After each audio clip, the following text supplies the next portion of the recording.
की press conference एक बहुत ही गंभीर मुद्दे के ऊपर, किसी भी देश की ताकत, किसी सूबे की ताकत उसका नौजवान होता है। और आज विश्व में सबसे ज़्यादा नौजवान हमारे देश में है, भारत में सबसे युवा देश है।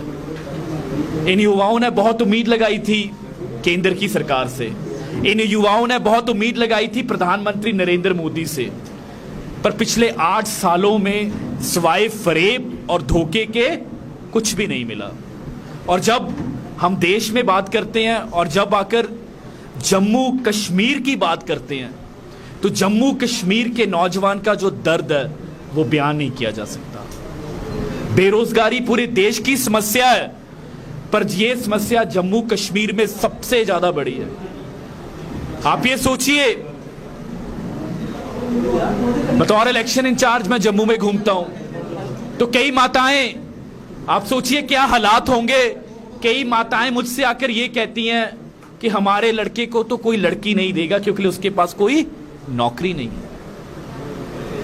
ये हालात हो गए हैं। 2013 से लेकर एक भी रिक्रूटमेंट कामयाब नहीं हो सकी, एक भी रिक्रूटमेंट। जब नौकरी देने की बात आती है तो सबसे पहले घपला आ जाता है, उसमें स्कैम हो जाता है। कोई भी रिक्रूटमेंट उठाकर देख लें, उसमें स्कैम है।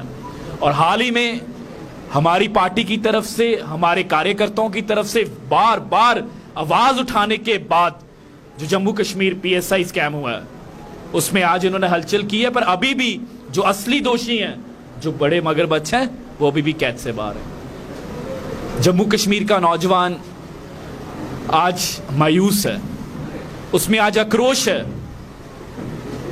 किसी भी सरकारी प्लेटफॉर्म में, ना फौज में, ना पुलिस में, ना बैंकिंग सर्विसेज में, ना कोई अदर एलाइड सर्विसेज में, कहीं भी कोई नौकरी नहीं है। फायर एंड इमरजेंसी सर्विसेज की 700 पोस्टें निकली, कैंसिल कर दी। जम्मू कश्मीर पीएसआई की पोस्टें निकली, उसमें घपला हो गया। बॉर्डर बटालियन बननी थी, सिलेक्ट हो गए कैंडिडेट, वो उन कैंडिडेटों ने लड्डू बांट दिए, पर उनको कभी नौकरी नहीं मिली। बैंकिंग एग्जाम नहीं हो पा रहा। बातें बड़ी बड़ी जी। 3 साल, आज तीसरी साल गिरा है 370 को, 3 साल हो गए हैं, फिर भी एक भी रिक्रूटमेंट बता दें, नई नौकरी दे नहीं पाए। और जिनको काम करवा रहे हैं ठेके पर, जिनको आप कह सकते हैं ह्यूमन एक्सप्लॉयटेशन हो रही है, चाहे वो एसपीओज हों, चाहे होम गार्ड्स हों, चाहे एनएमएम वर्कर्स हों, चाहे रेलवे वर्कर्स हों, डेली वेजर्स हों, जो इस उम्मीद से लगे थे कि कभी तो हमारी अपनी सरकार है, सुनेंगे और हमें पक्का कर देंगे, वो भी आज सड़कों पर है। उनके साथ भी धोखा हो रहा है। ये किस तरफ। और हम आम आदमी पार्टी देश में एक बढ़ती हुई फोर्स है।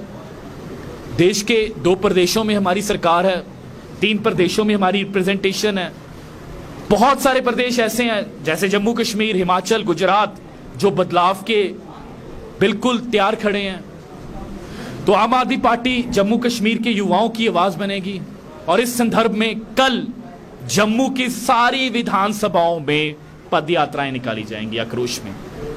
ये जो भर्ती घोटाले हुए हैं और नौजवानों की आवाज हम इनके कानों तक पहुंचाएंगे, और हम ये विश्वास दिलाते हैं कि हम उनके साथ इंसाफ करेंगे।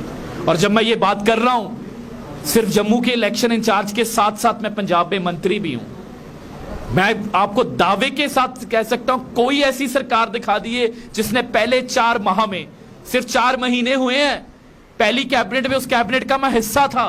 मुझे आज भी याद है वो दिन, क्योंकि मेरे लिए वो पहली कैबिनेट थी। पहली कैबिनेट में हमारे मुख्यमंत्री भगवंत मान जी ने 26,000 नौकरियां पास की। 26,000 इन द फर्स्ट कैबिनेट। मतदान रिजल्ट आने के बाद 10 दिन के भीतर। और यह सिर्फ कागजी बात नहीं है, आप पंजाब की कोई अखबार उठाकर देख लीजिए, रोज किसी नई भर्ती की एड निकली होती है, या फिर यह तस्वीर लगी होती है कि मुख्यमंत्री जी ज्वाइनिंग लेटर बांट रहे हैं। मैं शिक्षा मंत्री हूं जी, सिर्फ शिक्षा विभाग में ये तो 26,000 का आंकड़ा जी, इससे ज्यादा भर्तियां होंगी पहले साल में, और हर साल रिपीट करेंगे। कल जम्मू के हर एक विधानसभा में, जम्मू प्रोविंस की सारी 43 की 43 विधानसभाओं में पदयात्रा, हमारे कार्यकर्ता, हमारे नेतागण, हमारा हर आदमी सड़क पर उतरेगा।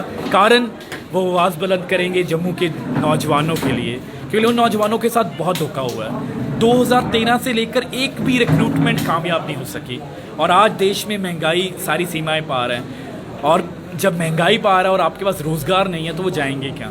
आज वो सड़कों पर है, और उनके साथ कंधे के साथ कंधा मिलाने के लिए कल हमारे कार्यकर्ता सड़कों पर उतरेंगे। आपने हाल ही में देखा होगा हमारे कार्यकर्ताओं में प्रोटेस्ट भी किया था, लाठीचार्ज भी हुआ, और कल उसका सेकेंड फेज़ हम सारे विधानसभाओं में पद यात्रा निकालेंगे। जिस तरह से यहाँ पे यूपी में लेफ्टिनेंट गवर्नर के होते यहाँ पर स्कैन निकल रहे हैं इस समय, हर जो भी भर्ती हो रही है वो SI की भर्ती हुई है, एजुकेशन कोई भी। जी जी जी, तो क्या कहना चाहते हैं? आपके सवाल में ही जवाब है, आपके सवाल में ही जवाब है।